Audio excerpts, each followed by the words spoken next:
Good evening ಮಕ್ಕಳೇ. ಆನ್ಲೈನಲ್ಲಿ ಯಾರು ನೋಡ್ತಿದ್ದೀರಾ ಮಕ್ಕಳು ಈ ತರಗತಿನ? ದಯಮಾಡಿ ಪರೀಕ್ಷೆಗೆ ಹಾಜರಾಗದೆ ಈ ತರಗತಿ ನೋಡಬೇಡಿ. ನಾನು ಕೆಲವು ಪೇರೆಂಟ್ಸಿಂದ ಕೇಳ್ಪಟ್ಟು ವಿಚಾರ ಏನಪ್ಪ ಅಂದರೆ, ನೀವು ಪರೀಕ್ಷೆನ ಅಟೆಂಡ್ ಮಾಡ್ತಿಲ್ಲ, ನೇರವಾಗಿ ವೀಡಿಯೋ ನೋಡ್ತಿದ್ದೀರಾ ಅಂತ.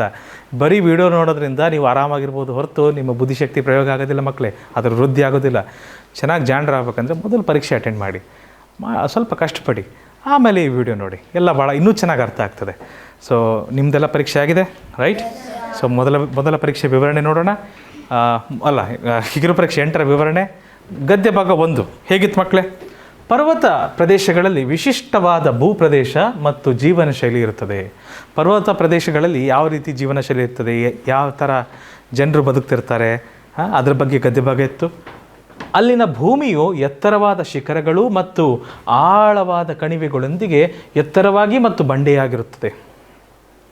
ತಗ್ಗು ಪ್ರದೇಶಗಳಿಗಿಂತ ತಾಪಮಾನವು ಸಾಮಾನ್ಯವಾಗಿ ತಂಪಾಗಿರುತ್ತದೆ ಮತ್ತು ಹೆಚ್ಚಿನ ಎತ್ತರದಲ್ಲಿ ಹಿಮ ಸಾಮಾನ್ಯವಾಗಿರುತ್ತದೆ. ತಗ್ಗು ಪ್ರದೇಶದಲ್ಲಿ ಏನಾಗಿರುತ್ತೆ? ತಾಪಮಾನ ಸಾಮಾನ್ಯ ಇರ್ತದೆ, ಸರಿಯಾಗಿರ್ತದೆ. ಮೇಲೆ ಹೋದಂತೆ ಏನಾಗ್ತದೆ? ತಾಪಮಾನ ತಂಪಾಗ್ತಾ ಹೋಗ್ತದೆ. ಹಿಮ ಸಾಮಾನ್ಯ ಆಗ್ತದೆ. ಹಿಮಾಲಯದಲ್ಲಿ ಮೇಲೆ ಏನು ಕಾಣ್ತದೆ? ಮೇಲೆ ಮಣ್ಣು ಕಾಣ್ತದೆ ನಿಮಗೆಲ್ಲಾದರೂ? ಬರೀ ಹಿಮ ಕಾಣ್ತದೆ ಅಲ್ಲಿ. ಸೊ ಮೇಲೆ ಹೋದಂತೆ ತಾಪಮಾನ ತಂಪಾಗ್ತಾ ಹೋಗ್ತದೆ. ಪರ್ವತಗಳಲ್ಲಿ ವಾಸಿಸುವ ಜನರು ಈ ಪರಿಸ್ಥಿತಿಗಳಿಗೆ ಹೊಂದಿಕೊಳ್ಳುತ್ತಾರೆ. ಅವರು ಕಠಿಣ ಅಂದರೆ ಏನು ಮಕ್ಕಳೇ? ಕಷ್ಟ, ಗೊತ್ತಿದೆ ಅಲ್ವಾ? ಕಠಿಣ ಅಂದರೆ ಕಷ್ಟ. ಕಠಿಣ ಹವಾಮಾನವನ್ನು ತಡೆದುಕೊಳ್ಳಲು ಗಟ್ಟಿಯಾದ ಮನೆಗಳನ್ನು ಕಟ್ಟುತ್ತಾರೆ ಮತ್ತು ಆಲೂಗಡ್ಡೆ ಮತ್ತು ಜವೆ ಗೋಧಿಯಂತಹ ಹವಾಮಾನಕ್ಕೆ ಸೂಕ್ತವಾದ ಬೆಳೆಗಳನ್ನು ಬೆಳೆಯುತ್ತಾರೆ. ಜವೆ ಗೋಧಿ ಅಂದರೆ ಅದೊಂದು ರೀತಿ ಗೋಧಿ, ಆಯಿತಾ? ಪರ್ವತವಾಸಿಗಳು ಸಾಮಾನ್ಯವಾಗಿ ಮೇಕೆ ಮತ್ತು ಕುರಿಗಳಂತಹ ಪ್ರಾಣಿಗಳನ್ನು ಸಾಕುತ್ತಾರೆ. ಅಲ್ಲಿ ಯಾವ ಥರ ಪ್ರಾಣಿ ಸಾಕ್ತಾರೆ? ಮೇಕೆ ಮತ್ತು ಕುರಿ. ಯಾಕೆ ಸಾಕ್ತಾರೆ ಮೇಕೆ ಮತ್ತು ಕುರಿ? ಇವು ಎತ್ತರದ ಇಳಿಜಾರುಗಳನ್ನು ಸುಲಭವಾಗಿ ಹತ್ತಬಲ್ಲವು. ಎತ್ತರದ ಇಳಿಜಾರು ಇರ್ತದಲ್ಲ, ಅಲ್ಲಿ ಆಕಳು ಹತ್ತೋದು ಕಷ್ಟ ಆಗ್ತದೆ, ಅಲ್ಲಿ ದನಕರುಗಳು ಹತ್ತೋದು ಇಳಿಯೋದು ಕಷ್ಟ ಆಗ್ತದೆ. ಈ ಮೇಕೆಗಳಾದರೆ ತೆಳ್ಳಗಿರ್ತಾವ, ಸಣ್ಣವಿರ್ತಾವ, ಮೇಲೆ ಹತ್ತಿ ಮೇಲೆ ಚಂಗ್ ಅಂತ ಜಿಗಿದು ಬಿಡ್ತಾವೆ. ಜಲ್ದಿ ಹತ್ತೋದು ಇಳಿಯೋದು ಸುಲಭ ಆಗ್ತದೆ ಅವಕ್ಕೆ. ಹಾಗಾಗಿ ಸಾರಿಗೆಯು ಸವಾಲಿನದಾಗಿರಬಹುದು. ಆದ್ದರಿಂದ ಅನೇಕರು ಸರಕುಗಳನ್ನು ಸಾಗಿಸಲು ಹೇಸರಗತ್ತೆ ಅಥವಾ ಯಾಕ್ಗಳಂತಹ ಪ್ರಾಣಿಗಳನ್ನು ಬಳಸುತ್ತಾರೆ. ಪರ್ವತ ಸಮುದಾಯಗಳು ಸಾಮಾನ್ಯವಾಗಿ ಬಲವಾದ ಸಂಪ್ರದಾಯಗಳು ಮತ್ತು ನಿಕಟ ಕುಟುಂಬಗಳನ್ನು ಹೊಂದಿರುತ್ತವೆ. ಅವರು ತಮ್ಮ ಪರಿಸರದಲ್ಲಿ ಸಂಚರಿಸಲು ಪರ್ವತಾರೋಹಣ ಮತ್ತು ಸ್ಕೀಯಿಂಗ್ನಂತಹ ವಿಶೇಷ ಕೌಶಲ್ಯಗಳನ್ನು ಬೆಳೆಸಿಕೊಳ್ಳುತ್ತಾರೆ. ಪರ್ವತಾರೋಹಣ ಮತ್ತು ಸ್ಕೀಯಿಂಗ್ ಅಂದರೆ ಏನಂತ ನೋಡೋಣ, ಮುಂದೆ ನಿಮಗೆ ಗೊತ್ತಾಗ್ತದೆ, ಆಯಿತಾ? ಸೊ ಇಲ್ಲಿ ನೋಡ್ರಿ, ಅವ್ರ ಜೀವನ ಶೈಲಿ ಹೆಂಗಿದೆ, ಅವ್ರ ಕಟ್ಟಡ ಹೆಂಗಿದೆ, ನಮ್ಮ ಮನೆಗಳು ಹೆಂಗಿರ್ತವೆ, ಅವರ ಮನೆಗಳು ಹೆಂಗಿದ್ದಾವೆ. ನಾವೆಲ್ಲ ಇಟ್ಟಿಗೆ ಸಿಮೆಂಟೆಲ್ಲ ಮಾಡಿ ಬಳಸ್ತೀವಿ, ಅವ್ರು ಮಣ್ಣು ಕಲ್ಲಲ್ಲೇ ಮಾಡ್ಕೊಂಡ್ಬಿಡ್ತಾರೆಲ್ಲ. ಸಂಪೂರ್ಣ ಅವರ ಒಂದು ಕಟ್ಟಡ ವ್ಯವಸ್ಥೆ ಮಣ್ಣು ಕಲ್ಲಲ್ಲೇ ಮಾಡಿರ್ತಾರೆ. ಸೊ ಆಮೇಲೆ ಇಲ್ಲೊಂದಿದೆ ನೋಡಿ ಮಕ್ಕಳೇ, ಇಲ್ಲೇನಂತ ಇದೆ? ಇದು ಇದೇನಿದೆ ನೋಡಿ, ಇದಕ್ಕೆ ಮಾಚು ಪೀಚು ಅಂತ ಕರೀತಾರೆ. ಯಾವ ದೇಶದಲ್ಲಿದೆ ಇದು? ಪೆರು ದೇಶದಲ್ಲಿ. ಯಾವ ದೇಶದಲ್ಲಿದೆ ಇದು? ಪೆರು ದೇಶ. ಪ್ರಪಂಚದ ಅದ್ಭುತಗಳಲ್ಲೂ ಸಹ ಇದು ಒಂದು, ಆಯಿತಾ? ಸೊ ಮಾಚು ಪೀಚು ಪೆರು ಎತ್ತರದ ಒಂದು ಪ್ರದೇಶದಲ್ಲಿ ಅಲ್ಲಿರ್ತಕ್ಕಂಥ ಒಂದು ನಾಗರಿಕತೆ ಇತ್ತು. ಆವಾಗ ಹಿಂದಿನ ಕಾಲದಲ್ಲಿ ಒಂದು ನಾಗರಿಕತೆ ಇತ್ತು. ಮಾಚು ಪೀಚು ಪೆರು ದೇಶದಲ್ಲಿದೆ. ಪೆರು ದೇಶದ ರಾಜಧಾನಿ ಲೀಮಾ. ವ್ಯಾಕರಣ ನೋಡೋಣ ಮಕ್ಕಳೇ, ಸಮಾನಾರ್ಥಕ ಪದಗಳನ್ನು ನೋಡೋಣ. ಮೊದಲು ಸಮಾನಾರ್ಥಕ ಪದಗಳಲ್ಲಿ ಮೊದಲನೇ ಪದ ಯಾವುದಿದೆ? ಎತ್ತರಕ್ಕೆ ಇನ್ನೊಂದು ಸಮಾನಾರ್ಥಕ ಪದ ಏನು? ಉನ್ನತ. ಬಹಳ ಎತ್ತರದ ಸ್ಥಾನಕ್ಕೆ ಏರಿದ್ದಾರೆ, ಬಹಳ ಉನ್ನತ ಸ್ಥಾನಕ್ಕೆ ಏರಿದ್ದಾರೆ ಅಂತ ಹೇಳ್ತಾರಲ್ಲ. ಪದಗಳನ್ನು ಕೇಳಿರ್ಬೋದು ನೀವು ಮಕ್ಕಳೇ. ಪದ ಭಂಡಾರ, ಪದ ಸಂಪತ್ತು ಹೆಚ್ಚಾಗಬೇಕು ಅಂದರೆ ನೀವು ನ್ಯೂಸ್ ಪೇಪರ್ ಓದಬೇಕು, ಚೆನ್ನಾಗಿ ಕಥೆ ಪುಸ್ತಕಗಳನ್ನು ಓದಬೇಕು. ಚಿಕ್ಕ ವಯಸ್ಸಿಗೆ ಚಿಕ್ಕ ಮಕ್ಕಳಿಗಂತ ಚಿಕ್ಕ ಕಥೆ ಪುಸ್ತಕಗಳು, ಮ್ಯಾಗ್ಝಿನ್ಗಳೆಲ್ಲ ಬರ್ತವೆ, ಮಾಸಪತ್ರಿಕೆಗಳು, ಮಂತ್ಲಿ ಮ್ಯಾಗ್ಝಿನ್ಸ್ ಎಲ್ಲ ಬರ್ತವೆ. ಸೊ ಇಂಥ ಪುಸ್ತಕಗಳ ಪರಿಚಯ ನಿಮಗಿತ್ತು, ಹವ್ಯಾಸಗಳಿದ್ವಪ್ಪ ಅಂದರೆ ಈ ಪದಗಳ ಬಳಕೆ ನಿಮಗೆ ಹೆಚ್ಚಾಗ್ತದೆ. ಈ ಪದಗಳು ಎಲ್ಲೆಲ್ಲಿ ಬಳಸ್ತಾರೆ, ಹೇಗೆ ಬಳಸ್ತಾರೆ, ವಾಕ್ಯ ರಚನೆ ಹೇಗಾಗ್ತದೆ, ಇದೆಲ್ಲ ಗೊತ್ತಾಗ್ತದೆ. ಆನ್ಲೈನಲ್ಲಿರುವ ಮಕ್ಕಳಿಗೂ ಸಹ ನಾನು ಹೇಳೋದಿಷ್ಟೇ, ಪ್ರತಿನಿತ್ಯ ಕನಿಷ್ಠ ನ್ಯೂಸ್ ಪೇಪರ್ ಹೆಡ್ಲೈನ್ಸ್ ಆದರೂ ಓದಿ. ಕನ್ನಡ ಮೀಡಿಯಮಲ್ಲಿ ಯಾರು ಬರೀತಿದ್ದೀರಿ ಅವ್ರು ಕನ್ನಡ ನ್ಯೂಸ್ ಪೇಪರ್ ಓದಿ. ಇಂಗ್ಲೀಷ್ ಮೀಡಿಯಮಲ್ಲಿ ಯಾರು ಬರೀಬೇಕಂತಿದ್ದೀರಿ ನೀವು ಇಂಗ್ಲೀಷ್ ಮೀಡಿಯಮ್ ನ್ಯೂಸ್ ಪೇಪರ್ಸ್ ಬರ್ತವೆ. ಆದರೆ ಹೆಡ್ಲೈನ್ಸ್ ಆದರೂ ಓದೋದ್ರ ಮೂಲಕ ನಿಮ್ಮ ಪದ ಸಂಪತ್ತು, ಪದ ಭಂಡಾರನ ಹೆಚ್ಚಿಸ್ಕೊಳ್ಬೋದು. ಸೊ ಎತ್ತರ ಅಂದ್ರೇನು? ಉನ್ನತ. ಆಳವಾದ ಅಂದರೆ ಗಾಢವಾದ ಅಂತ ಕರಿತೀವಿ. ಆಳವಾದ ಅನ್ನೋಕ್ಕೆ ಇನ್ನೊಂದು ಪದ ಗಾಢವಾದ. ಕಠಿಣ ಕಷ್ಟಕರ. ಕಠಿಣ ಕಷ್ಟಕರ. ಕಠಿಣ ಅಂದರೆ ಕಷ್ಟ. ಕಠಿಣಗೆ ವಿರುದ್ಧ ಪದ ಆದರೆ ಏನಾಗ್ತಿತ್ತು? ಸುಲಭ. ಕಠಿಣಗೆ ವಿರುದ್ಧ ಪದ ಏನಾಗ್ತಿತ್ತು? ಸುಲಭ. ಸೊ ಚಂದನ್, ವಿರುದ್ಧಾರ್ಥಕ ಪದಗಳನ್ನು ನೋಡೋಣ. ಕರೆಕ್ಟ್. ಒಂದು, ಎತ್ತರಕ್ಕೆ ವಿರುದ್ಧಾರ್ಥಕ ಪದ ಏನು? ತಗ್ಗು. ಎತ್ತರ ಅಲ್ಲ, ತಗ್ಗು. ಅಥವಾ ಎತ್ತರಕ್ಕೆ ಇನ್ನೊಂದಿದೆ, ಕುಬ್ಜ. ಕುಬ್ಜ ಅಂತಲೂ ಕರಿಬೋದು. ಚಿಕ್ಕದು, ಎತ್ತರ ಇಲ್ಲ. ಯಾರೋ ಒಬ್ಬರು ಭಾಳ ಎತ್ತರ ಇದ್ದಾರೆ, ಇನ್ನೊಬ್ರು ಏನಿದ್ದಾರೆ? ಕುಬ್ಜ ಇದ್ದಾರೆ, ಕುಳ್ಳುಕ್ಕಿದ್ದಾರೆ ಅಂತ. ತಂಪು ಬಿಸಿ. ತಂಪು ಬಿಸಿ. ಆಳವಾದ ಮೇಲ್ಮೈ. ಮೇಲ್ಮೇಲೇನಿದೆಪ್ಪ, ಭಾಳ ಆಳ ಇಲ್ಲ, ಆಳವಾದ ಮೇಲ್ಮೈ. ಸೊ ಅಥವಾ ಆಳವಾದಕ್ಕಿನ್ನೂ ಎತ್ತರವಾದ ಅಂತಲೂ ಬರ್ತದೆ. ಆಳವಾದ ಎತ್ತರವಾದ ಅದು ಸಹ ಹೇಳ್ಬೋದು. ಆಯಿತಾ? ಸಂದರ್ಭಕ್ಕೆ ತಕ್ಕಂತೆ ನಾವು ಬಳಸ್ಬೋದು ಅದನ್ನು. ಸೊ ಗದ್ಯಭಾಗ 1ರಲ್ಲಿ ಬಂದಂತಹ ಪ್ರಶ್ನೆಗಳನ್ನು ನೋಡೋಣ ಮಕ್ಕಳೇ. ಕೆಲವು ಪ್ರಶ್ನೆಗಳು ಈ ರೀತಿ ಇದ್ದಾವೆ. ಪರ್ವತ ಪ್ರದೇಶಗಳಲ್ಲಿ ಭೂಮಿಯು ಹೇಗಿರುತ್ತದೆ? ಎತ್ತರವಾಗಿ ಮತ್ತು ಬಂಡೆಯಾಗಿ. ನೋಡ್ತಿದ್ರೆ ಎಷ್ಟು ಎತ್ತರವಾಗಿ ಮತ್ತು ಬಂಡೆ ಕಲ್ಲುಗಳಾಗಿರ್ತದೆ ಪರ್ವತ ಪ್ರದೇಶಗಳು ಹೆಚ್ಚಾಗಿ. ಸೊ ಪರ್ವತ ಪ್ರದೇಶಗಳು ಹೆಚ್ಚಾಗಿ ಎತ್ತರವಾಗಿ ಮತ್ತು ಬಂಡೆಯಾಗಿರ್ತವೆ. ಬಂಡೆಗಳು ಕಲ್ಲುಗಳು ಹೆಚ್ಚಾಗಿ ಕಂಡು ಬರ್ತವೆ. ಗದ್ಯ ಭಾಗನ ಆಧರಿಸಿ ಹೇಳ್ತಾ ಇದ್ದೀನಿ ನಾನು ಹೆಚ್ಚಾಗಿ. 2ನೇ ಪ್ರಶ್ನೆ ಏನಿತ್ತು? ಪರ್ವತ ಪ್ರದೇಶಗಳಲ್ಲಿ ತಾಪಮಾನವು ಹೇಗಿರುತ್ತದೆ? ತಗ್ಗು ಪ್ರದೇಶಗಳಿಗಿಂತ ಬಿಸಿಯಾಗಿರುತ್ತದೆ. ಹೌದಾ? ಅಲ್ಲ. ಪರ್ವತಕ್ಕೆ ಮೇಲೆ ಹೋದಂತೆ ಏನಾಗ್ತದೆ ಮಕ್ಕಳೇ? ತಾಪಮಾನ ಕಡಿಮೆ ಆಗ್ತಾ ಹೋಗ್ತದೆ. ಬೆಟ್ಟದ ಮೇಲೆ ಹೋದಂತೆ ಹಿಮ ಕಾಣ್ತದಲ್ವ, ಅಲ್ಲಿ ಚಳಿ ಆಗ್ತದಲ್ವಾ, ತಾಪಮಾನ ಕಡಿಮೆ ಆಗ್ತದೆ. ತಾಪಮಾನ ಅಂದ್ರೇನು? ಉಷ್ಣತೆಯ ಮಾನ, ತಾಪಮಾನ. ಉಷ್ಣತೆನ ಮಾಪನ ಮಾಡ್ತೀವಲ್ಲ, ಅದಕ್ಕೆ ತಾಪಮಾನ ಅಂತ ಕರಿತೀವಿ. ಏನದು? ಬಿಸಿ ಇದೆಯಾ, ತಣ್ಣಗಿದೆಯಾ? ಬಿಸಿ ಇದ್ದರೆ ತಾಪಮಾನ ಜಾಸ್ತಿ ಇದೆ ಅಂತೀವಿ, ತಣ್ಣಗಿದ್ರೆ ತಾಪಮಾನ ಕಡಿಮೆ ಇದೆ ಅಂತ ಹೇಳ್ತೀವಿ. ಸರಿನಾ? ಈಗ ಎ ಸಿ ಇರುತ್ತಪ್ಪ. ಎ ಸಿಯಲ್ಲಿ ನಂಬರ್ ಇರ್ತದೆ, ಎಷ್ಟು ಡಿಗ್ರಿ ಸೆಲ್ಸಿಯಸ್ ಇದೆ ಅಂತ. ಆ ಡಿಗ್ರಿ ಸೆಲ್ಸಿಯಸ್ನ ಜಾಸ್ತಿ ಮಾಡಿದ್ರೆ ಏನಾಗುತ್ತೆ? ಬಿಸಿ ಆಗ್ತದೆ. ಕಡಿಮೆ ಮಾಡಿದ್ರೆ ಏನಾಗ್ತದೆ? ತಣ್ಣಗಾಗ್ತದೆ. ಹೌದು ತಾನೆ? ನೋಡಿರ್ಬೋದಲ್ವ ಎ ಸಿ ಎಲ್ಲರೂ? ಎಕ್ಸಾಕ್ಟ್ಲಿ. ಸೊ ತಗ್ಗು ಪ್ರದೇಶಗಳಿಗಿಂತ ತಂಪಾಗಿರುತ್ತದೆ. ಆಪ್ಷನ್ ಸಿ ಇದಕ್ಕೆ ಸರಿಯಾದ ಉತ್ತರ. ಓಕೆ, ಮುಂದಿನ ಪ್ರಶ್ನೆಗೆ ಹೋಗೋಣ ಮಕ್ಕಳೇ. ಗದ್ಯ ಭಾಗದಲ್ಲಿ 3ನೇ ಪ್ರಶ್ನೆ ಏನಿತ್ತು? ಪರ್ವತವಾಸಿಗಳು ಸಾಮಾನ್ಯವಾಗಿ ಯಾವ ಪ್ರಾಣಿಗಳನ್ನು ಸಾಕ್ತಾರೆ? ಯಾಕೆ? ಎತ್ತರವಾದ ಪ್ರದೇಶಗಳನ್ನು ಭಾಳ ಸರಳವಾಗಿ ಹತ್ತೋದು ಇಳಿಯೋದು ಮಾಡಬಲ್ಲವು. ಈ ಎಮ್ಮೆಗಳು, ದನಕರುಗಳು, ಆನೆಗಳು ಅವು ಎತ್ತರ ಇರೋ ಪ್ರದೇಶಗಳಲ್ಲಿ ಹತ್ತೋದು ಇಳಿಯೋದು ಕಷ್ಟ ಆಗ್ತವೆ ಅವಕ್ಕೆ. ಸೊ ಹಾಗಾಗಿ ಮೇಕೆ ಮತ್ತು ಕುರಿ, ಆಪ್ಷನ್ ಸಿ ಇದಕ್ಕೆ ಸರಿಯಾದ ಉತ್ತರ. ಸರಿನಾ? ಮುಂದಿನ ಪ್ರಶ್ನೆಗೆ ಹೋಗೋಣ ಮಕ್ಕಳೇ. ಪರ್ವತ ಪ್ರದೇಶಗಳಲ್ಲಿ ಸಾರಿಗೆಗಾಗಿ ಯಾವ ಪ್ರಾಣಿಗಳನ್ನು ಬಳಸುತ್ತಾರೆ? ಸರಕುಗಳನ್ನು ಸಾಗಿಸಲು ಹೇಸರಗತ್ತೆ ಅಥವಾ ಯಾಕ್ಗಳಂತಹ ಪ್ರಾಣಿಗಳನ್ನು ಬಳಸುತ್ತಾರೆ. ಹೌದಾ? ಹೇಸರಗತ್ತೆ ಮತ್ತು ಯಾಕ್ನಂತಹ ಪ್ರಾಣಿಗಳನ್ನು ಬಳಸುತ್ತಾರೆ. ಅವುಗಳು ಭಾಳ ಶಕ್ತಿಶಾಲಿ ಪ್ರಾಣಿಗಳವು. ಪರ್ವತ ಪ್ರದೇಶಗಳದು ಸಹ ಹೆಚ್ಚಿನ ತೂಕವನ್ನು ಹೊತ್ತು ಒಯ್ಯಬಲ್ಲವು ಅಂಥ ಪ್ರಾಣಿಗಳು. ಪರ್ವತ ಸಮುದಾಯಗಳು ಯಾವ ವಿಶೇಷ ಕೌಶಲ್ಯಗಳನ್ನು ಬೆಳೆಸಿಕೊಳ್ಳುತ್ತಾರೆ? ಪರ್ವತಾರೋಹಣ ಮತ್ತು ಸ್ಕೀಯಿಂಗ್. ಸೊ ಪರ್ವತಾರೋಹಣ ಮತ್ತು ಸ್ಕೀಯಿಂಗ್, ಆಪ್ಷನ್ ಬಿ ಇದಕ್ಕೆ ಸರಿಯಾದ ಉತ್ತರ. ಆಪ್ಷನ್ ಸ್ಕೀಯಿಂಗ್ ನೋಡಿದ್ದೀರಾ? ಹಿಂಗೆ ಮೇಲ್ಗಡೆಯಿಂದ ಬರ್ತಾರೆ ಆಟಾಡ್ತಾ. ಎರಡು ದೊಡ್ಡದೊಂದು ಮರದ ಹಲಗೆಗಳನ್ನು ಹಾಕೊಂಡಿರ್ತಾರೆ, ಕಾಲಿಗೆ 2 ಕೋಲ್ ಇಟ್ಕೊಂಡಿರ್ತಾರೆ, ಈ ಥರ ಹೋಗ್ತಾ ಇರ್ತಾರೆ, ಜಾರ್ಕಂತ ಹೋಗ್ತಿರ್ತಾರೆ ಅವರು. ಅದರ ಮೇಲೆ ಹಿಮದ ಮೇಲೆ ಜಾರ್ತಾ ಹೋಗ್ತಿರ್ತಾರೆ. ಇರ್ಬೋದು. ನಾನಂತೂ ಮಾಡಿಲ್ಲಪ್ಪ ಎಂದು. ನೀವು ಯಾರಾದರೂ ಮಾಡಿದ್ರೆ ಖಂಡಿತ ನಿಮ್ಮ ಅನುಭವಗಳನ್ನು ಒಂದಿನ ನನಗೆ ಫೋನ್ ಮಾಡಿ ಹಂಚ್ಕೊಳ್ರಿ. ಸರ್, ನಾನು ಸ್ವಿಟ್ಜರ್ಲ್ಯಾಂಡಲ್ಲಿದ್ದೀನಿ, ಸ್ಕೀಯಿಂಗ್ ಮಾಡ್ತಿದ್ದೀನಿ ಅಂತ ಹೇಳ್ರಿ, ಆಯಿತಾ? ಅಲ್ಲೆಲ್ಲ ಮಾಡ್ತಾರೆ, ಅಲ್ಲಿ ಹಿಮ ಜಾಸ್ತಿ ಬೀಳ್ತದೆ. ಎನಿವೇಸ್, ಗದ್ಯ ಭಾಗ 2ಕ್ಕೆ ಹೋಗೋಣ. 2ನೇ ಗದ್ಯ ಭಾಗ ಯಾವುದ್ರ ಮೇಲೆ ಇತ್ತು ಮಕ್ಕಳೇ?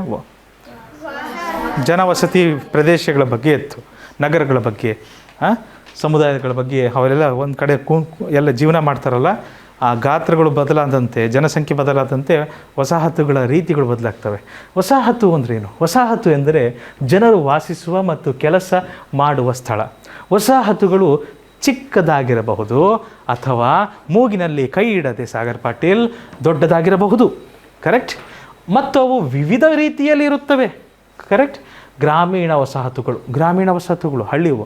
ಗ್ರಾಮೀಣ ವಸಾಹತುಗಳು ಹಳ್ಳಿ ಪ್ರದೇಶಗಳಲ್ಲಿ ಕಂಡುಬರುತ್ತವೆ ಮತ್ತು ಸಾಮಾನ್ಯವಾಗಿ ಕಡಿಮೆ ಜನರನ್ನು ಹೊಂದಿರುತ್ತವೆ. ಇವುಗಳಲ್ಲಿ ಗ್ರಾಮಗಳು ಮತ್ತು ಚಿಕ್ಕ ಹಳ್ಳಿಗಳು ಸೇರಿವೆ. ಗ್ರಾಮೀಣ ವಸಾಹತುಗಳಂದರೆ ಚಿಕ್ಕ ಸಣ್ಣ ಹಳ್ಳಿಗಳು, ಗ್ರಾಮಗಳು ಅವೆಲ್ಲ ಸೇರಿರ್ತವೆ ಅದರೊಳಗಡೆ. ನಗರ ವಸಾಹತುಗಳು ದೊಡ್ಡದಾಗಿ ಮತ್ತು ಹೆಚ್ಚು ಜನಭರಿತವಾಗಿರ್ತವೆ. ಉದಾಹರಣೆಗೆ ಪಟ್ಟಣಗಳು ಮತ್ತು ನಗರಗಳು. ಪಟ್ಟಣ ಅದರ ಮೇಲೆ ನಗರ ಬರುತ್ತೆ. ವಸಾಹತುಗಳಿಗೆ ಒಂದು ಶ್ರೇಣಿ ವ್ಯವಸ್ಥೆ ಇದೆ. ಶ್ರೇಣಿ ವ್ಯವಸ್ಥೆ ಅಂದರೆ, ಶ್ರೇಣಿ ಅಂದರೆ ಏನಪ್ಪ? Rank. First rank, second rank, third rank, ಆ ಥರ. ವಸಾಹತುಗಳಲ್ಲೂ ಶ್ರೇಣಿ ವ್ಯವಸ್ಥೆ ಇದೆ. ದೊಡ್ಡ ವಸಾಹತು, ಅದಕ್ಕಿಂತ ಚಿಕ್ಕದು, ಅದಕ್ಕಿಂತ ಚಿಕ್ಕದು, ಅದಕ್ಕಿಂತ ಚಿಕ್ಕದು, ಒಂದೇ ಒಂದು ಮನೆ, ಆ ಥರನೂ ಇದ್ದಾವೆ. ವಸಾಹತುಗಳಲ್ಲಿ ಶ್ರೇಣಿ ವ್ಯವಸ್ಥೆ ಇದೆ. ಅಂದರೆ ಅವುಗಳನ್ನು ಗಾತ್ರ ಮತ್ತು ಪ್ರಾಮುಖ್ಯತೆಯ ಆಧಾರದಲ್ಲಿ ವ್ಯವಸ್ಥೆಗೊಳಿಸಲಾಗಿದೆ. ಗಾತ್ರ ಅಂದರೆ ಎಷ್ಟು ದೊಡ್ಡದಿದೆ ಅಂತ, ಪ್ರಾಮುಖ್ಯತೆ ಅಂದರೆ ಎಷ್ಟು ಇಂಪಾರ್ಟೆಂಟ್ ಇದೆ, ಅದೆಷ್ಟು ಇಂಪಾರ್ಟೆಂಟ್ ಇದೆ ಅನ್ನೋದ್ರ ಮೇಲೂ ಸಹ ಅದರ ವ್ಯವಸ್ಥೆಯನ್ನು ಗೊಳಿಸಲಾಗಿದೆ. ಕೆಳಗಿನ ಮಟ್ಟದಲ್ಲಿ ಪ್ರತ್ಯೇಕ ಮನೆಗಳಿವೆ. ಕೆಳಗಿನ ಮಟ್ಟದಲ್ಲಿ, ಕೆಳಗಿನ ರ್ಯಾಂಕಲ್ಲಿ ಬರೀ ಮನೆಗಳಿರೋ ಊರುಗಳಿರ್ತಾವೆ. ಅದರ ಮೇಲೆ ಏನು ಬರ್ತವೆ? ಗ್ರಾಮಗಳು. ಅಲ್ಲಲ್ಲ, ಚಿಕ್ಕ ಹಳ್ಳಿಗಳು. ಮನೆಗಳ ನಂತರ ಹಳ್ಳಿ ಬರ್ತಾವೆ, ಆಯಿತಾ? ಹಳ್ಳಿ ಮೇಲೆ ಯಾರು ಬರ್ತಾರೆ? ಗ್ರಾಮಗಳು.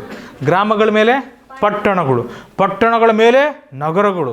ನಗರಗಳು ಮತ್ತು ಅತ್ಯುನ್ನತ ಮಟ್ಟದಲ್ಲಿ ಯಾರು ಬರ್ತಾರೆ?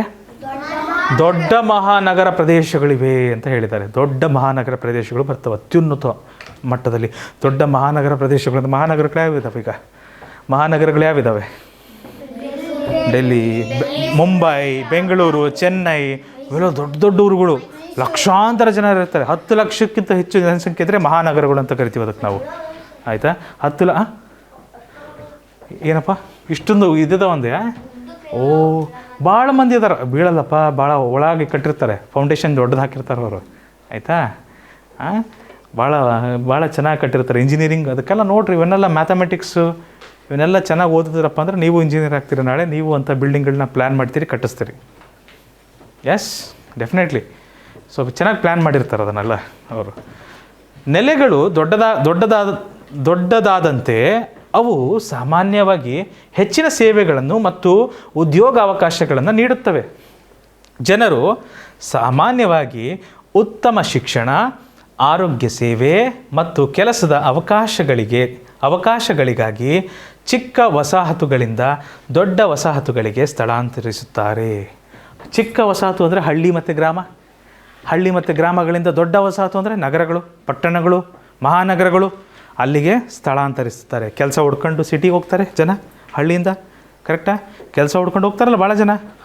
ಸಿಟಿಯಲ್ಲಿ ಭಾಳಷ್ಟು ಜನ ಇರೋದಕ್ಕೆ ಅಲ್ಲಿ ಆಸ್ಪತ್ರೆಯಲ್ಲಿ ಕೆಲಸ ಇರುತ್ತೆ, ಆಟೋ ಓಡಿಸೋ ಕೆಲಸ ಇರುತ್ತೆ, ಅಂಗಡಿಗಳಲ್ಲಿ ಕೆಲಸ ಇರ್ತವೆ, ಹೋಟೆಲ್ಗಳಲ್ಲಿ ಕೆಲಸ ಇರ್ತವೆ, ಎಷ್ಟು ನಾನಾ ರೀತಿ ಕೆಲಸಗಳಿರ್ತವೆ. ಹಳ್ಳಿಗಳಲ್ಲಿ ಅಷ್ಟೆಲ್ಲ ಕೆಲಸ ಇರೋದಿಲ್ಲ. ಹಳ್ಳಿಯಲ್ಲಿ ಏನಿದ್ರೆ ಹೆಚ್ಚಾಗಿ ಏನಿರ್ತದೆ? ಯಾವ ಕೆಲಸ ಇರ್ತದೆ? ರೈತರ ಕೆಲಸ, ವ್ಯವಸಾಯ, ಕೃಷಿಗೆ ಸಂಬಂಧಪಟ್ಟಂಥ ಕೆಲಸಗಳಿರ್ತವೆ ಹೆಚ್ಚಾಗಿ. ವ್ಯಾಕರಣ ವಿಭಾಗಕ್ಕೆ ಹೋಗೋಣ. ನೋಡಿ, ಈಗ ಇತ್ತೀಚೆಗೆ ನಡೀತಿರುವ ಗದ್ಯ ಭಾಗಗಳಲ್ಲಿ ವ್ಯಾಕರಣ ನಾವು ಕೇವಲ ಸಮಾನಾರ್ಥಕ ಮತ್ತು ವಿರುದ್ಧಾರ್ಥಕ್ಕೆ ಸೀಮಿತವಾಗಿ ಇಟ್ಟಿರ್ತೀವಿ. ಸಮಾನಾರ್ಥಕ ಪದಗಳು ಯಾವ್ಯಾವು, ವಿರುದ್ಧಾರ್ಥಕ ಪದಗಳು ಯಾವ್ಯಾವು ಅಂತ ನಿಧಾನವಾಗಿ ನಮ್ಮ ಪದಭಂಡರನ ಹೆಚ್ಚಿಸ್ಕೊತ ಹೋಗೋಣ. ಹೋಗ್ತಾ ವಿಭಕ್ತಿ ಪ್ರತ್ಯಯಗಳು, ಕ್ರಿಯಾಪದಗಳು, ನಾಮಪದಗಳು, ಕ್ರಿಯಾವಿಶೇಷಣ, ಇವುಗಳನ್ನು ಸಹ ನಾವು ಮುಟ್ತೀವಿ, ಆಯಿತಾ? ಸಮಾನಾರ್ಥಕ ಪದಗಳು ಯಾವುದಿದ್ದಾವೆ? ದೊಡ್ಡದಾಗಿ ಅಂದರೆ ವಿಶಾಲವಾಗಿ. ದೊಡ್ಡದ ಅಂದರೆ ವಿಶಾಲ. ದೊಡ್ಡದು ಅಂದರೆ ವಿಶಾಲ. ಈ ಪದ ಕೇಳಿದ್ದೀರಾ ಮಕ್ಕಳು? ವಿಶಾಲ ಗಣಿತದಲ್ಲೂ ಬರ್ತದೆ. ಕೋನಗಳ ಪಾಠದಲ್ಲಿ, ಗಣಿತದಲ್ಲಿ ವಿಶಾಲ ಕೋನ ಅಂತ ಬರ್ತದೆ ಒಂದು.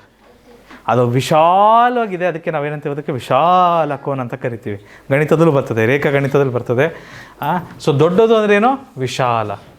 ನಿನ್ನ ಮನಸ್ಸು ಬಹಳ ವಿಶಾಲ. ನಿನ್ನ ಮನಸ್ಸು ಬಹಳ ವಿಶಾಲ ಅಂದರೆ ನಿನ್ನ ಮನಸ್ಸು ಬಹಳ ದೊಡ್ಡದಪ್ಪ. ಹೆಸರುಗಳು ಇರ್ತವೆ, ಕೆಲವರಿಗೆ ಹೆಸರುಗಳು ಇರ್ತವೆ. ದೊಡ್ಡ ಅಂತಲೂ ಹೆಸರೈತೆ. ದೊಡ್ಡಣ್ಣ ನೋಡಿದಿರಾ? ದೊಡ್ಡಣ್ಣ ಗೊತ್ತಿಲ್ವಾ? ಹಾಂ. ಚಿಕ್ಕದಾಗಿ ಅಂದರೆ ಸಣ್ಣದಾಗಿ. ಚಿಕ್ಕದು ಅಂದರೆ ಏನು? ಸಣ್ಣದು. ಸಮಾನಾರ್ಥಕ. ಚಿಕ್ಕದಾಗಿಗೆ ವಿರುದ್ಧಾರ್ಥಕ ಪದ ಯಾವುದು ಸಾಗರ ಪಾಟೀಲ? ದೊಡ್ಡದಾಗಿ. ಚಿಕ್ಕದಾಗಿಗೆ ವಿರುದ್ಧಾರ್ಥಕ ಪದ ಯಾವುದು ಸಾಗರ? ದೊಡ್ಡದಾಗಿ. ಸ್ಥಳಾಂತರಿಸು ಅಂದರೆ ವಲಸೆ ಹೋಗು ಅಂತ. ಸ್ಥಳಾಂತರಿಸೋದಂದ್ರೆ ಏನಂತ ಅರ್ಥ? ಒಂದು ಜಾಗದಿಂದ ಇನ್ನೊಂದು ಜಾಗಕ್ಕೆ ಹೋಗ್ತೀವಲ್ಲ, ಅದಕ್ಕೇನಂತೀವಿ? ವಲಸೆ ಹೋಗೋದು ಅಂತೀವಿ ನಾವು. ಸೊ ಕಲಿಸಿ ಒಂದು ಜಾಗದಿಂದ ಇನ್ನೊಂದು ಜಾಗಕ್ಕೆ ಹೋಗ್ತೀವಲ್ಲ, ಅದಕ್ಕೇನಂತ ಕರಿತೀವಿ? ವಲಸೆ ಹೋಗೋದು ಅಂತ ಕರಿತೀವಿ, ಆಯಿತಾ? ವಲಸೆ ಹೋಗೋದಂದ್ರೆ ಹಿಂಗೆ ಹೋಗಿ ಬರೋದಕ್ಕಲ್ಲ ವಲಸೆ ಹೋಗೋದು. ಇಲ್ಲಿಂದ ಇಲ್ಲೊಂದು 4 ತಿಂಗಳು ಇರ್ತೀವಿ, ಮತ್ತು ಇನ್ನೊಂದು ಜಾಗಕ್ಕೆ ಹೋಗಿ ಅಲ್ಲೊಂದು 4 ತಿಂಗಳು ಇರೋದು ಅಥವಾ 4 ವರ್ಷ ಇರೋದು. ಸ್ವಲ್ಪ ಹೆಚ್ಚಿನ ಸಮಯ ಅಲ್ಲಿ ನಾವೇನು ವ್ಯಯಿಸ್ತೀವಿ. ಈ ಥರ ಹೋಗೋದಕ್ಕೆ ನಾವೇನಂತೀವಿ ವಲಸೆ ಹೋಗೋದು ಅಂತಲೂ ಕರಿತೀವಿ. ವಿರುದ್ಧಾರ್ಥಕ ಪದಗಳು ಭಾಳ ಸುಲಭ ಇದ್ದಾವೆ, ಜಲ್ದಿ ನೋಡೋಣ. ದೊಡ್ಡದಾಗಿ, ಚಿಕ್ಕದಾಗಿ, ಇಲ್ಲೇ ನೋಡಿದ್ವಿ ನಾವು. ಕರೆಕ್ಟ್. ಗ್ರಾಮೀಣ, ಗ್ರಾಮೀಣ, ಹೆಚ್ಚು, ಕಡಿಮೆ, ಗ್ರಾಮೀಣ, ನಗರ. Very good, very well. So ಮೊದಲನೇ ಪ್ರಶ್ನೆ ಏನಿತ್ತು ನೋಡೋಣ ಮಕ್ಕಳೇ. ಮೊದಲನೇ ಪ್ರಶ್ನೆ, ವಸಾಹತು ಎಂದರೇನು ಅಂತ ಇತ್ತು. ಜನರು ವಾಸಿಸುವ ಮತ್ತು ಕೆಲಸ ಮಾಡುವ ಸ್ಥಳ. ಜನರು ವಾಸಿಸುವ ಮತ್ತು ಕೆಲಸ ಮಾಡುವ ಸ್ಥಳ, ಅದೇ ನಮ್ಮ ವಸಾಹತು. ಮೊದಲನೇ ಸಾಲಲ್ಲಿದೆ, ಹೌದಾ? ಇವಾಗೆಲ್ಲ ಸಿಟಿಗಳು, ಭಾಳ ದೊಡ್ಡ ದೊಡ್ಡ ಸಿಟಿಗಳು ನಿರ್ಮಾಣ ಆಗ್ತದೆ ಮಕ್ಕಳೇ. ನಾವು ನೀವೆಲ್ಲ ಹಳ್ಳಿಲಿದ್ದೀವಿ, ಬಟ್ ಒಂದು ರೀತಿ ನೋಡಿದ್ರೆ ಹಳ್ಳಿ ಭಾಳ ಚೆನ್ನಾಗಿ. ಹಳ್ಳಿಯಲ್ಲಿ ಪಿ ಪಿ ಅದೆಲ್ಲ ಏನೂ ಇಲ್ಲ, ವೆಹಿಕಲ್ಸ್ಗಳೆಲ್ಲ ಕಡಿಮೆ, ಸದ್ದು ಭಾಳ ಕಡಿಮೆ, ಭಾಳ ಶಾಂತಿಯುತ ಜೀವನನ ಹಳ್ಳಿಯಲ್ಲಿ ನಡೆಸ್ಬೋದು. ಸಿಟಿ ದುಡಿಯೋಕ್ಕೆ ಚೆನ್ನಾಗೆ, ಹಳ್ಳಿಲಿ ಇರೋಕ್ಕೆ ಚೆನ್ನಾಗಿ. ಸಿಟಿ ದುಡಿಮೆಗೆ ಚೆನ್ನಾಗಿ ವ್ಯಾಪಾರ ಆಗ್ತದೆ, ಹಳ್ಳಿಲಿ ಇರೋಕ್ಕೆ ಚೆನ್ನಾಗಿ ಶಾಂತಿಯಿಂದ ಇರ್ಬೋದು. ಇಲ್ಲಿ ಗ್ರಾಮೀಣ ವಸಾಹತುಗಳು ಎಲ್ಲಿ ಕಂಡು ಬರುತ್ತವೆ? ಹಳ್ಳಿ ಪ್ರದೇಶಗಳಲ್ಲಿ. ಕರೆಕ್ಟಾ? ಹಳ್ಳಿ ಪ್ರದೇಶಗಳಲ್ಲಿ ನೋಡ್ರಿ, ಈ ಥರ ಒಂದು ಸಣ್ಣ ಊರಿದೆ ಅಂದರೆ ಭಾಳ ಸ್ವಲ್ಪ ಮನೆಗಳಿರ್ತವೆ, ಹೌದಾ? ಈ ರೀತಿ ಮನೆಗಳಿರ್ತವೆ, ಭಾಳ ಹೆಚ್ಚು ಮನೆಗಳಿರಲ್ಲ. ನೋಡಿರಿ, ಇಲ್ಲಿ ನಗರದಾದರೆ ಎಷ್ಟು ಎತ್ತೆತ್ತರಕ್ಕೆ ಇರ್ತದೆ ಇಲ್ಲಿ ಬಿಲ್ಡಿಂಗ್ಸ್ ಎಲ್ಲ. ಗ್ರಾಮೀಣ ಆದರೆ ಸ್ವಲ್ಪ ಇರ್ತವೆ. ನೀವು ನಿಮ್ಮ ಊರುಗಳನ್ನು ಗೂಗಲ್ ಮ್ಯಾಪಲ್ಲಿ ನೋಡಿದ್ದೀರಾ? ಮ್ಯಾಪ್ನ ಝೂಮ್ ಮಾಡಿ ಸ್ಯಾಟಲೈಟ್ ವ್ಯೂ ಅಂತ ಇರ್ತದೆ, ಅದನ್ನು ಹಾಕಿ ನೋಡಿ ಬೇಕಾದ್ರೆ ಇದೇ ಥರ ಕಾಣ್ತದೆ. ಅದರಲ್ಲೂ ನಿಮ್ಮ ದೊಡ್ಡ ಊರಿದೆ ಅಂದರೆ ದೊಡ್ಡದು ಕಾಣುತ್ತೆ. ಈ ಹುಬ್ಬಳ್ಳಿ, ಧಾರವಾಡ ಅಂಥ ಊರುಗಳಾದರೆ, ಬೆಂಗಳೂರು ಇಂಥ ಊರುಗಳಾದರೆ ದೊಡ್ಡದಾಗಿ ಕಾಣ್ತದೆ, ಭಾಳ ಅಗಲವಾಗಿ. ಸೊ ಈ ಥರದ ಊರುಗಳಲ್ಲಿ ಏನಾಗ್ತದೆ, ಸ್ವಲ್ಪ ಚಿಕ್ಕದಾಗೆ ಕಾಣ್ತದೆ. ಸೊ ಮುಂದಿನ ಪ್ರಶ್ನೆ, ವಸಾಹತುಗಳ ಶ್ರೇಣಿ ವ್ಯವಸ್ಥೆಯಲ್ಲಿ ಅತ್ಯುನ್ನತ ಮಟ್ಟದಲ್ಲಿ ಯಾವುದಿದೆ? ಅತ್ಯುನ್ನತ ಮಟ್ಟದಲ್ಲಿ ಯಾವುದಿದೆ? ಅತ್ಯುನ್ನತ ಮಟ್ಟದಲ್ಲಿ ದೊಡ್ಡ ಮಹಾನಗರ ಪ್ರದೇಶಗಳಿವೆ. ಕರೆಕ್ಟಾ ಮಕ್ಕಳೇ? ಅತ್ಯುನ್ನತ ಮಟ್ಟದಲ್ಲಿ ದೊಡ್ಡ ಮಹಾನಗರ ಪ್ರದೇಶಗಳಿದ್ದಾವೆ. ಸೊ ನೀವು ಇದರ ಈ ಒಂದು ನಕ್ಷೆಯಲ್ಲಿ ಇವು ದೊಡ್ಡದಾಗಿದ್ದರೆ ಏನು ಮಾಡ್ತೀವಿ, ಅದನ್ನು ದೊಡ್ಡದಾಗಿ ತೋರಿಸ್ತೀವಿ ನಾವು ಮಹಾನಗರಗಳನ್ನು. ಆಯಿತಾ? ಎಲ್ಲಾದರೂ ನಕ್ಷೆ ಇದ್ದರೆ ನೀವು ಕಾಣ್ಬೋದು. ಈ ಥರ ಚಿಕ್ಕ ಹಳ್ಳಿದ್ರೆ ಚಿಕ್ಕ ಇಡ್ತೀವಿ. ಆಯಿತಾ? ದೊಡ್ಡ ಜಾಗದಲ್ಲಿ ಈ ಥರ ನಗರಗಳಿದಾವಂದರೆ ಈ ರೀತಿಯೂ ನಾವು ತೋರಿಸ್ಬೋದು ನಕ್ಷೆಯಲ್ಲಿ. ವಸಾಹತುಗಳು ದೊಡ್ಡದಾದಂತೆ ಸಾಮಾನ್ಯವಾಗಿ ಏನನ್ನು ಹೆಚ್ಚು ನೀಡುತ್ತವೆ? ದೊಡ್ಡದಾದಂತೆ ಏನನ್ನು ಹೆಚ್ಚು ನೀಡ್ತವೆ ಅವು? ವಸಾಹತುಗಳು ದೊಡ್ಡದಾದಂತೆ ಅವು ಸಾಮಾನ್ಯವಾಗಿ ಹೆಚ್ಚಿನ ಸೇವೆಗಳನ್ನು ಮತ್ತು ಉದ್ಯೋಗಾವಕಾಶಗಳನ್ನು ನೀಡುತ್ತದೆ. ಕರೆಕ್ಟಾ ಮಕ್ಕಳೇ? ಸೇವೆಗಳನ್ನು ಮತ್ತು ಉದ್ಯೋಗಾವಕಾಶಗಳನ್ನು ನೀಡುತ್ತದೆ. ಸರಿ ಕಲೇಶಿ? ಅಲ್ಲಿ ಎಷ್ಟು ಇರ್ತದೆ? ಶಾಪಿಂಗ್ ಮಾಲ್ ಇರ್ತದೆ, ಕಾಲೇಜ್ಗಳು ಇರ್ತವೆ, ದೊಡ್ಡ ಕಾಲೇಜ್. ಯಾವ್ದಾದ್ರು ಹಳ್ಳಿಯಲ್ಲಿ ದೊಡ್ಡ ಕಾಲೇಜ್ ನೋಡಿದ್ದೀರಾ? ಯಾವುದಾದ್ರೂ ನೋಡಿದ್ದೀರಪ್ಪ? ಭಾಳ ದೊಡ್ಡ ಕಾಲೇಜು ಎಲ್ಲಿ ನೋಡಿದ್ದೀರಮ್ಮ? ಬೆಂಗಳೂರು ಹಳ್ಳಿ ರೀ, ಬೆಂಗಳೂರು ದೊಡ್ಡ ಸಿಟಿ ರೀ. ಬೆಂಗಳೂರು ದೊಡ್ಡ ಸಿಟಿ ಇದೆ, ಆಯಿತಾ? ಆಮೇಲೆ ದೊಡ್ಡ ಆಸ್ಪತ್ರೆಗಳು ಹಳ್ಳಿಯಲ್ಲಿ ಸಿಗೋದು ಭಾಳ ಕಡಿಮೆ. ಹಳ್ಳಿಯಲ್ಲಿ ಯಾವ್ದಾದ್ರು ಸಣ್ಣ ಕ್ಲಿನಿಕ್ ಇರುತ್ತೆ, ಒಬ್ಬರು ಡಾಕ್ಟ್ರ್ ಕುಂತಿರ್ತಾರೆ, ಸೊಳ್ಳೆ ಹೊಡಿತಾ. ಆಮೇಲೆ ಬ್ಯಾಂಕುಗಳು, ದೊಡ್ಡ ಬ್ಯಾಂಕುಗಳು, ಅವೆಲ್ಲ ಹೆಚ್ಚಾಗಿ ಎಲ್ಲಿ ಸಿಗ್ತವೆ? ಸಿಟಿ ಪ್ರದೇಶಗಳಲ್ಲಿ ಸಿಗ್ತವೆ. ಕರೆಕ್ಟಾ? ಜನರು ಸಾಮಾನ್ಯವಾಗಿ ಏಕೆ ಚಿಕ್ಕ ವಸಾಹತುಗಳಿಂದ ದೊಡ್ಡ ವಸಾಹತುಗಳಿಗೆ ಸ್ಥಳಾಂತರಿಸುತ್ತಾರೆ? ಇದೆಯಾ ಅದು? ಇಲ್ಲಿದೆಯಾ ಇದು? ಜನರು ಸಾಮಾನ್ಯವಾಗಿ ಉತ್ತಮ ಶಿಕ್ಷಣ, ಆರೋಗ್ಯ ಸೇವೆ ಮತ್ತು ಕೆಲಸದ ಅವಕಾಶಗಳಿಗಾಗಿ ಚಿಕ್ಕ ವಸಾಹತುಗಳಿಂದ ದೊಡ್ಡ ವಸಾಹತುಗಳಿಗೆ ಸ್ಥಳಾಂತರಿಸುತ್ತಾರೆ. ಆಪ್ಷನ್ ಬಿ ಇದಕ್ಕೆ ಸರಿಯಾದ ಉತ್ತರ. ಸರಿ ಆಯ್ತಾ ಮಕ್ಕಳೇ? ಸೊ ಇದು ಕೊನೆ ಪ್ರಶ್ನೆ ಇತ್ತಾ? ಮೂರನೇ ಗದ್ಯ ಭಾಗಕ್ಕೆ ಹೋಗೋಣ. ಇದು ಭಾಳ ಕಷ್ಟ ರೀ. ಇದನ್ನು ಅರ್ಥ ಮಾಡ್ಕೊಂಡು ಸುಮ್ಮನೆ ಇರೋದು ಭಾಳ ಕಷ್ಟ. ಯಾಕಂದರೆ ಊಟದ ಬಗ್ಗೆ ಭಾಳ ಚೆನ್ನಾಗಿ ಹೇಳಿದ್ದಾರೆ ಇದರಲ್ಲೆಲ್ಲ. ನಮ್ಮ ದೇಶದಲ್ಲಿ ಯಾವ ಥರ ಊಟ ಮಾಡ್ತಾರೆ, ಅಡುಗೆ ಮಾಡ್ತಾರೆ, ಅದನ್ನೆಲ್ಲ ಹೇಳಿದ್ದಾರೆ. ನೋಡೋಣ ಬನ್ನಿ. ಭಾಳ ಜನ ಹೊಟ್ಟೆ ಹಸಿತದೆ ಈಗ. I am sorry. ಭಾರತವು ತನ್ನ ವೈವಿಧ್ಯಮಯ ಆಹಾರ ಸಂಸ್ಕೃತಿ, ತಿನ್ನುವ ರೀತಿಗಳು ಮತ್ತು ಭಾಷೆಗಳಿಗಾಗಿ ಪ್ರಸಿದ್ಧವಾಗಿದೆ. ಪ್ರತಿ ಪ್ರದೇಶವು ತನ್ನದೇ ಆದ ವಿಶಿಷ್ಟ ತಿಂಡಿಗಳು ಮತ್ತು ರುಚಿಗಳನ್ನು ಹೊಂದಿದೆ. ದಾವಣಗೆರೆಯಲ್ಲಿ ಬೆಣ್ಣೆ ದೋಸೆ ಮಾಡ್ತಾರೆ, ಪೇಡ ಮಾಡ್ತಾರೆ, ಮೈಸೂರು ಪಾಕ್ ಮಾಡ್ತಾರೆ. ಅಯ್ಯಯ್ಯೋ ಕಷ್ಟ ಉಂಟು ಮಾರ್ರೆ, ಕಷ್ಟ ಉಂಟು. ಮತ್ತೆ ಯಾವ್ದಾದ್ರು ಮಾಡ್ತಾರೆ? ಯಾವ್ಯಾವ ಜಾಗದಲ್ಲಿ ಏನು ಮಾಡ್ತಾರೆ? ಉತ್ತರ ಕರ್ನಾಟಕದ ಸೈಡು ರೊಟ್ಟಿ ಮಾಡ್ತಾರೆ ಜಾಸ್ತಿ. ಕೇರಳದಲ್ಲಿ ಏನು ಮಾಡ್ತಾರೆ? ಪಾಯಸ ಭಾಳ ಮಾಡ್ತಾರಮ್ಮ. ಇನ್ನು ಒಂದೊಂದು ರಾಜ್ಯದಲ್ಲೂ ಒಂದೊಂದು ಥರ ಇದ್ದಾವೆ. ರಸಗುಲ್ಲ ಎಲ್ಲಿಂದ ಬಂತು? ರಸಗುಲ್ಲ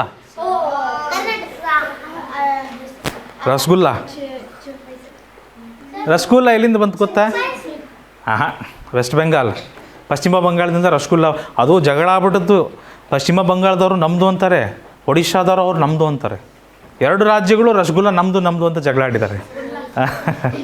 ರಸಗುಲ್ಲ ಭಾಳ ಚೆನ್ನಾಗಿರ್ತದೆ. ಹಾಂ, ಸೊ ನೋಡಿರಿ ಮಕ್ಕಳೇ, ನೀವೇ ನೋಡಿರಿ, ನೀವು ಯಾವಾಗಾರು ಎಲ್ಲರೂ ಹೋಗ್ತಿರ್ತೀರಲ್ಲ, ಒಂದು 50 ಕಿಲೋಮೀಟ್ರ್ ದೂರ ಹೋದರೆ ಅಲ್ಲಿ ಅಡುಗೆ ಚೇಂಜ್ ಆಗ್ಬಿಡ್ತದೆ.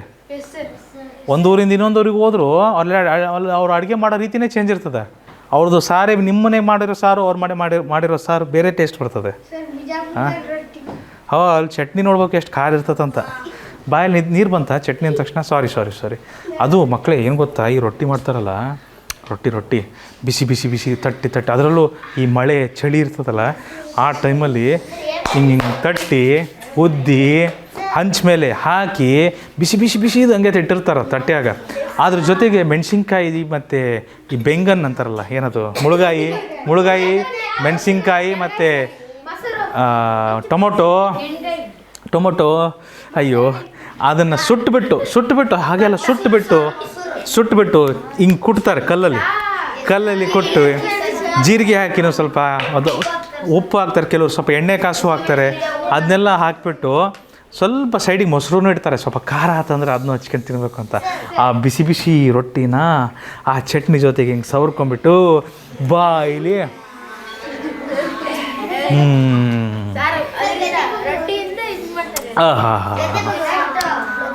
ಆಮೇಲೆ ಸ್ವಲ್ಪ ಖಾರ ಆದ ತಕ್ಷಣ ಸ್ವಲ್ಪ ಮೊಸರು ಹಚ್ಕೊಂಡು ಅದೆಲ್ಲ ಮುಗಿದ್ಮೇಲೆ ಸ್ವಲ್ಪ ನೀರು ಕುಡಿದ್ಬಿಟ್ರೆ ಓಕೆ. ಬರ್ರಿ ತಿಂಡಿ ತಿನ್ನೋಣ. ಅಲ್ಲ ಸಾರಿ, ಗದ್ದೆ ಭಾಗ ನೋಡೋಣ. ಪ್ರತಿ ಪ್ರದೇಶವು ಏನಪ್ಪ ಇನ್ನೂ ತಿನ್ಬೇಕಾ? ಪ್ರತಿ ಪ್ರದೇಶವು ತನ್ನದೇ ಆದ ವಿಶಿಷ್ಟ ತಿಂಡಿಗಳು ಮತ್ತು ರುಚಿಗಳನ್ನು ಹೊಂದಿದೆ.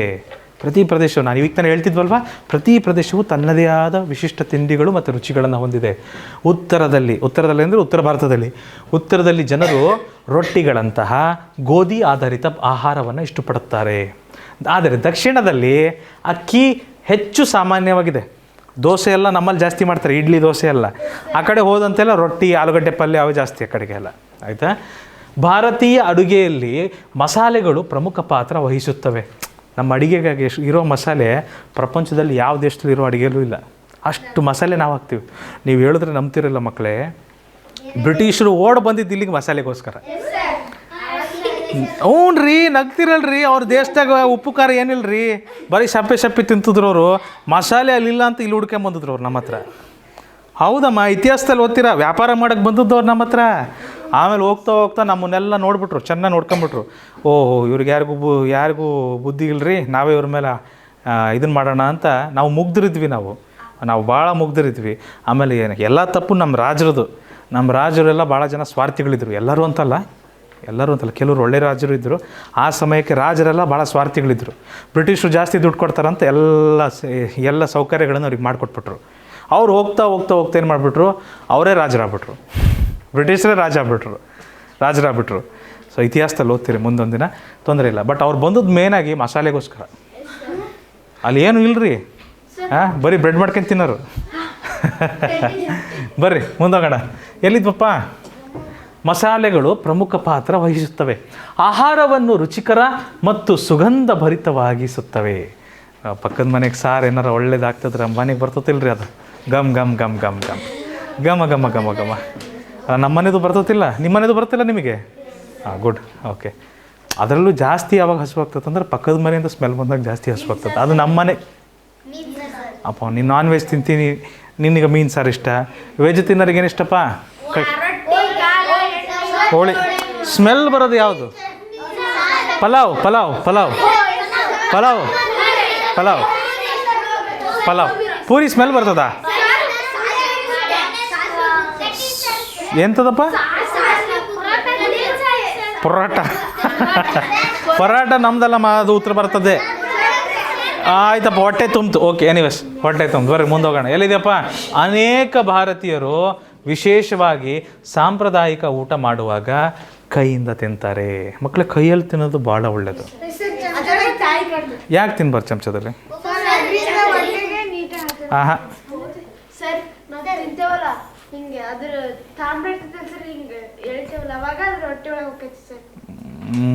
May be. ಮತ್ತೆ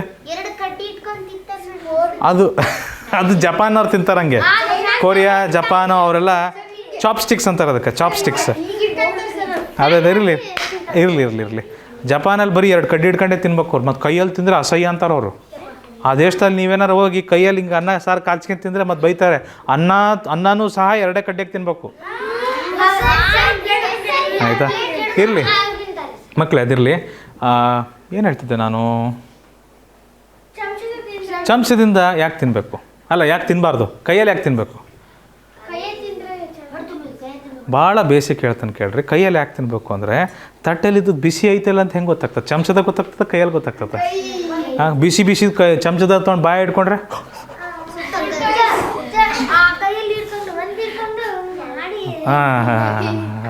ಅಷ್ಟು ಪ್ರತಿ ಸರಿ ಟೆಸ್ಟ್ ಮಾಡ್ತಾ ಕುಂದಿರ್ತೀರಿ. ಕೈಯಲ್ಲಿ ಸ್ವಲ್ಪ ಮುಂಡಿದ್ರೆ ಗೊತ್ತಾಗ್ಬಿಡ್ತದ ಬಾಯಲ್ಲಿ ಇಡೋಕ್ಕೆ ಯೋಗ್ಯನ ಇಲ್ಲ ಅಂತ. ಹೌದಾ? ತಾಪಮಾನ ಕೈಯಲ್ಲೇ ಚೆಕ್ ಆಗ್ಬಿಡ್ತದೆ ಅದು. ಆಮೇಲೆ ಮಕ್ಕಳೇ, ನಾವು ಊಟನ ಬರೀ ಬಾಯಲ್ಲಷ್ಟೇ ಮಾಡಲ್ಲ, ಊಟನ ಕಣ್ಣಲ್ಲೂ ಮಾಡ್ತೀವಿ, ಊಟನ ಕೈಯಲ್ಲೂ ಮಾಡ್ತೀವಿ, ಕೈಯಲ್ಲೂ ಊಟ ಮಾಡ್ತೀವಿ, ಕಿವಿಯಲ್ಲೂ ಊಟ ಮಾಡ್ತೀವಿ. ಹೌದು ಹೌದು. ಊಟ ಬರೀ ಬಾಯಲ್ಲಿ ತಿಂದು ನುಂಗಿದ್ರೆ ಅಷ್ಟೇ ಅಲ್ಲ. ನೀವು ಜಸ್ಟ್ ಹಂಗೆ ಉಪ್ಪಿನಕಾಯಿ ಬಗ್ಗೆ ನೆನೆಸ್ಕೊಳ್ರಿ. ಉಪ್ಪಿನಕಾಯಿ ನಿಮ್ಮ ಕೈಯಲ್ಲಿ ಐತಿ. ಈಗ ಉಪ್ಪಿನಕಾಯಿ ಕೆಂಪು ಕಲರ್ ಐತಿ, ಕೆಂಪು ಕಲರ್ ಹಿಂಗೆ ಎಲ್ಲ ಐತಿ. ಅದನ್ನು ಹಂಗೆ ಬಾಯಲ್ಲಿ ಇಟ್ಕೊತದೆ ರೀ. ಬಾಯಲ್ಲಿ ನೀರು ಬಂದ್ವಾ? ನಾವು ತಿಂದಿಲ್ಲ ತಾನೇ, ಬಟ್ ಅಂದರೂ ಬಾಯಲ್ಲಿ ನೀರು ಬರ್ತವೆ. ಪಾನಿಪುರಿ ಅಂದ ತಕ್ಷಣ ಸೊ ಇದೆಲ್ಲ ಬೇರೆ ಬೇರೆ ರೀತಿಯಲ್ಲಿ ಇದ್ದಾವೆ ಇವು. ಕೈಯಲ್ಲಿ ಉಣ್ಣೋದು ಭಾಳ ಸೂಕ್ತ. ಆಯಿತಾ? ಬರ್ರಪ್ಪ, ನನ್ನ ಬಾಯಲ್ಲೂ ನೀರು ಬರ್ತದವೆ.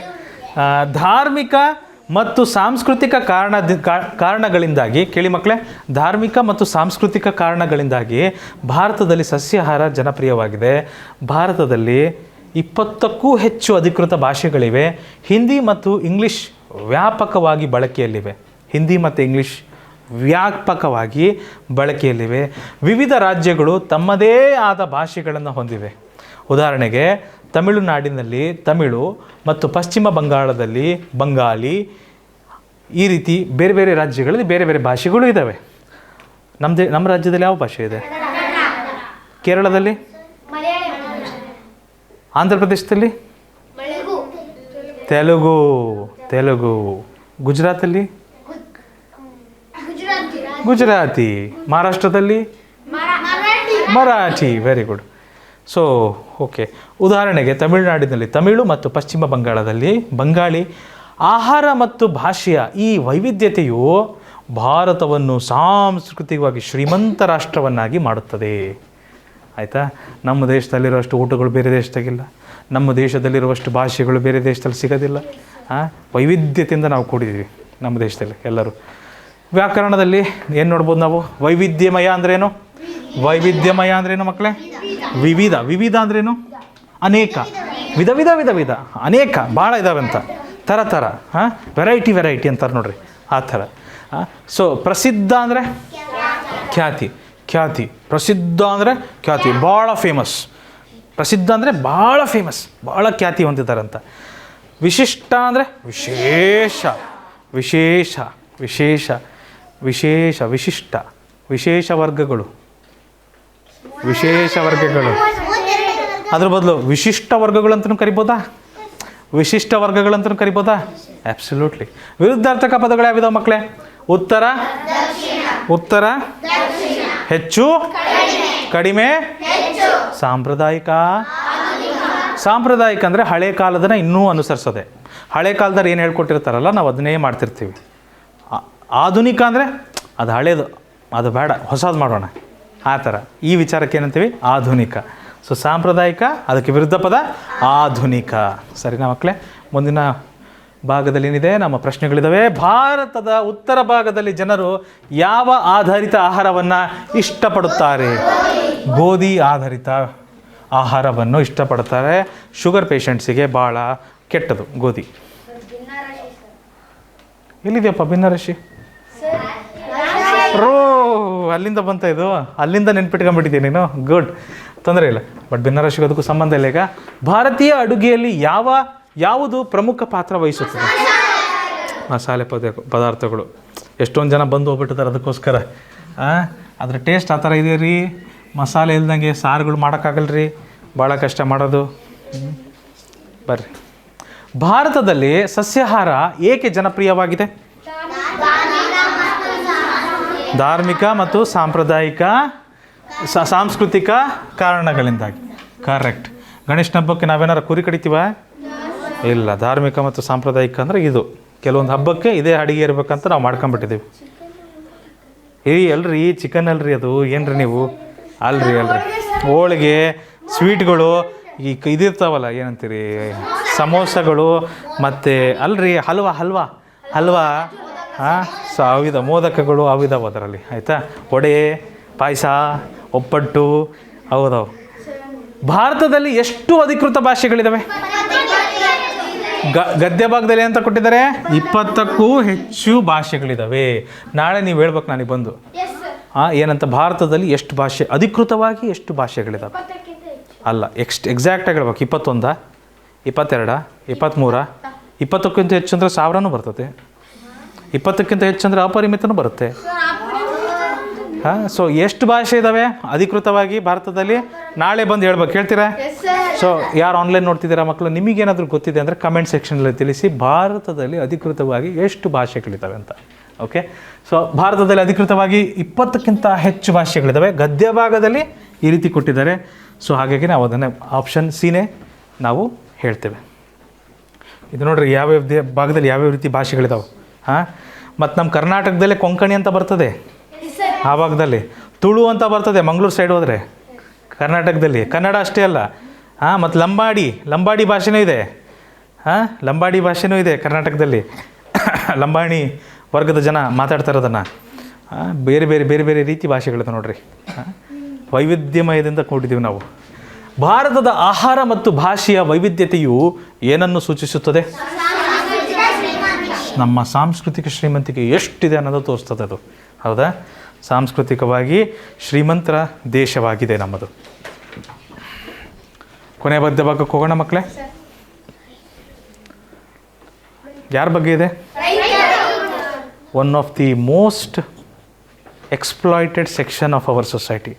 ಬಹಳ ಶೋಷಿತ ವರ್ಗ, ಶೋಷಣೆಗೆ ಒಳಗಾದ ವರ್ಗ ರೈತರು ಕಷ್ಟ ನಿಮಗೆ ಗೊತ್ತಿದೆ, ನೋಡಿರ್ತೀರಿ.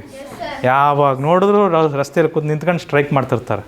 ಅವ್ರು ಯಾಕೆ ಮಾಡ್ತಾರೆ ಸ್ಟ್ರೈಕ್ ಅಂತ ಗೊತ್ತಾ ನಿಮಗೆ? ಯಾಕೆ? ಬೆಳೆ ಮತ್ತು ಮಳೆ ಏನು?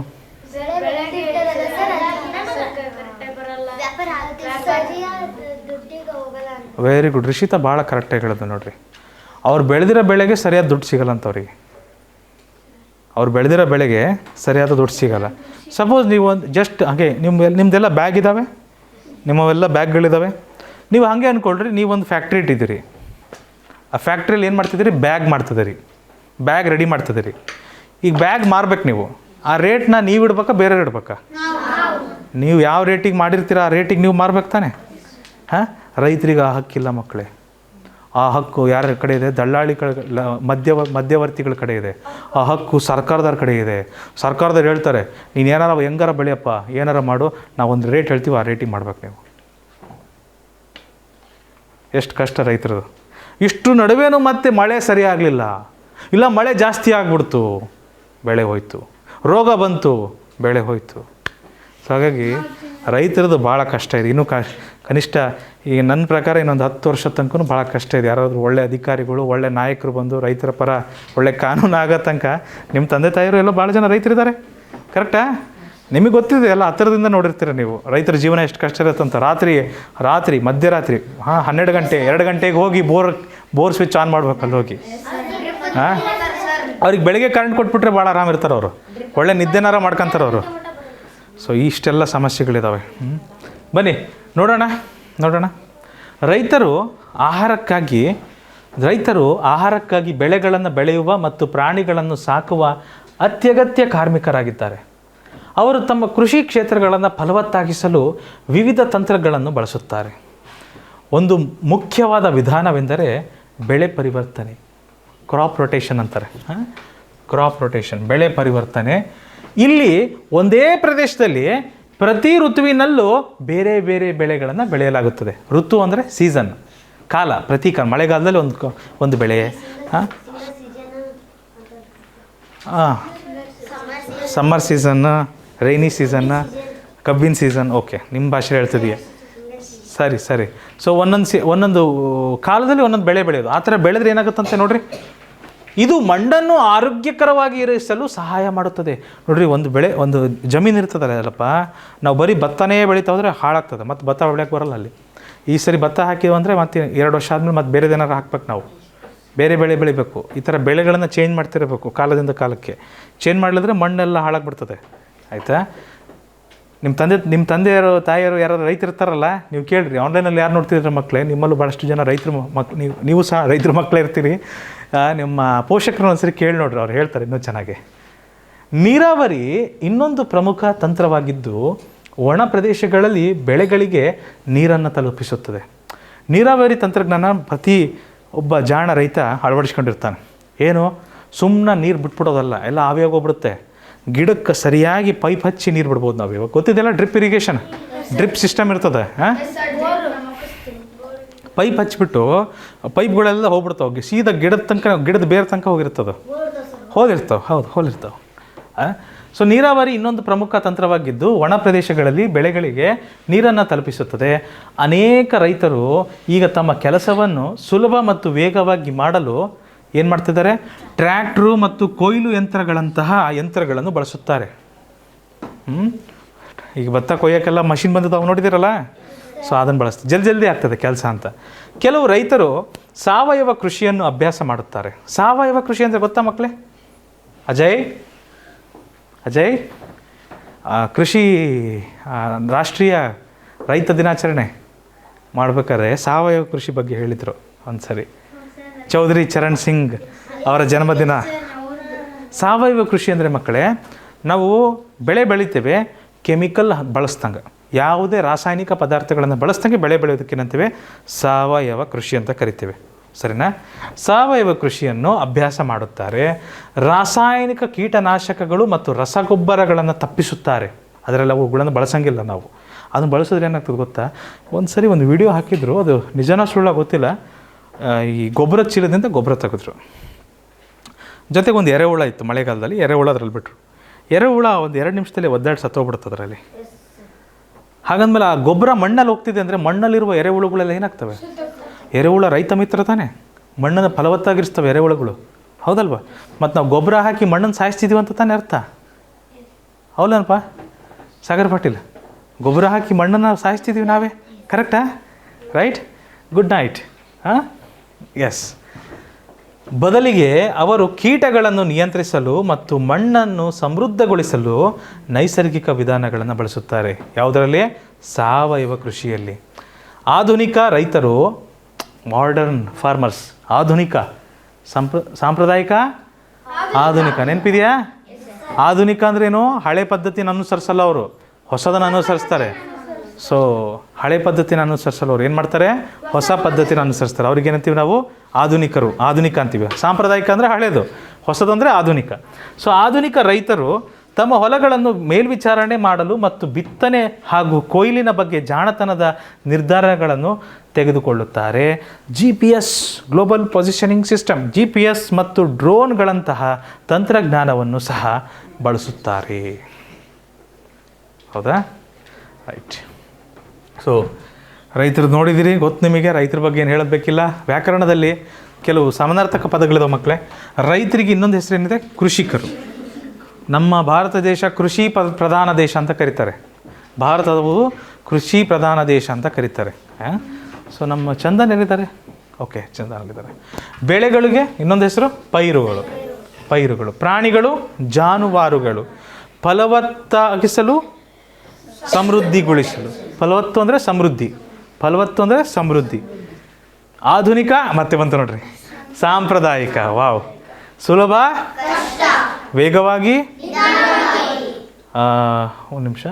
ಸಾಗರ್ ಪಾಟೀಲ್, ಒಣ ತೇವಾಂಶಯುಕ್ತ. ಒಣ ತೇವಾಂಶಯುಕ್ತ. ಸಾಂಪ್ರದಾಯಿಕ ಮತ್ತು ಆಧುನಿಕ ಇದು 2 ಸರಿ ಬಂದಿದೆ, ತೆಗೆದುಬಿಡ್ರಿ, ತೊಂದರೆ ಇಲ್ಲ. ಒಣಗಾಗಿರೋದಂದ್ರೆ ಹಸಿಯಾಗಿರೋದು, ಒಣ ಹಸಿ ಅದನ್ನು ಹೇಳ್ಬೋದು. ಆಯಿತಾ? ಮೊದಲನೇ ಪ್ರಶ್ನೆ, ಬೆಳೆ ಪರಿವರ್ತನೆಯ ಪ್ರಮುಖ ಪ್ರಯೋಜನವೇನು? ಬೆಳೆ ಪರಿವರ್ತನೆ ಮಾಡೋದ್ರಿಂದ ಪ್ರಮುಖ ಪ್ರಯೋಜನ ಏನಾಗ್ತದೆ? ಮಣ್ಣನ್ನು ಆರೋಗ್ಯಕರವಾಗಿರಿಸಲು ಹೇಳಿದ್ವ ನಾವು. ಒಂದು ಮುಖ್ಯವಾದ ವಿಧಾನವೆಂದರೆ ಬೆಳೆ ಪರಿವರ್ತನೆ. ಇಲ್ಲಿ ಒಂದೇ ಪ್ರದೇಶದಲ್ಲಿ ಪ್ರತಿ ಋತುವಿನಲ್ಲೂ ಬೇರೆ ಬೇರೆ ಬೆಳೆಗಳನ್ನು ಬೆಳೆಯಲಾಗುತ್ತದೆ. ಇದರಿಂದ ಏನು ಪ್ರಯೋಜನ ಸಿಗುತ್ತೆ? ಇದು ಮಣ್ಣನ್ನು ಆರೋಗ್ಯಕರವಾಗಿ ಇರಿಸಲು ಸಹಾಯ ಮಾಡುತ್ತದೆ. ಹೇಳಿದ್ದಾರೆ ಇಲ್ವಾ?